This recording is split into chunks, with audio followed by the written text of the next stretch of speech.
25 సంవత్సరాల కంటే ముందు నేను హైదరాబాద్ ఏ విధంగా ఉండాలి, తెలుగు జాతికి ఏ విధంగా సంపద సృష్టించాలనో ఒక నగర నిర్మాణానికి ప్రారంభిస్తే ఈ రోజు గర్వంగా చెప్పగలుగుతున్నా, ఆ రోజు మనం తెలుగుదేశం పార్టీ ప్రారంభించిన పనుల వల్ల తెలంగాణ రాష్ట్రం నెంబర్ 1 స్టేట్ గా ఎక్కువ తలసరి ఆదాయం వచ్చే రాష్ట్రంగా తయారైందంటే అది తెలుగుదేశం పార్టీ కాంట్రిబ్యూషన్. అది ఈ రోజు ఇంకొక మాట కూడా చెప్తున్నా మీ అందరికీ, ఈ రోజు 25 సంవత్సరాల కంటే ముందు నేను ఐటీ మాట్లాడా, హైటెక్ సిటీ కట్టా, ప్రజల్లో చైతన్యం తీసుకొచ్చా.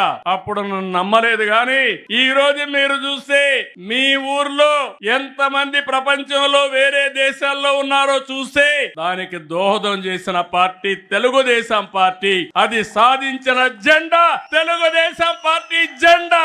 ఈ రోజు నేను గర్వంగా చెప్పగలుగుతున్నాను, ఏ దేశమైనా వెళ్ళండి, ప్రతి ఒక్క ఊర్లో కూడా మంచి కాలనీలు ఉంటాయి, అంటే డబ్బులు ఉండేవాళ్ళు. అలాంటి పాష్ కాలనీకి వెళ్ళి మీరు తెలుగులో మాట్లాడండి, ఇమ్మీడియట్ గా మీటింగ్ కావాల్సిన వ్యక్తులు మొత్తం వచ్చే పరిస్థితి ఉంటుందంటే అది తెలుగుదేశం పార్టీ సాధించిన విజయం. దీనికంటే గర్వ కారణం ఏం కావాలని మిమ్మల్ని అడుగుతున్నా. తెలుగుదేశం పార్టీ కార్యకర్త సగర్వంగా కాలరెగరేసుకునే పరిస్థితి తీసుకొచ్చాను తప్ప ఎక్కడ కూడా తలదించుకునే పరిస్థితి రాదని చెప్పి నేను మీకు తెలియజేస్తున్నా. ఈ రోజు అయితే నిరంతరం ఈ కార్యక్రమం కొనసాగాలి.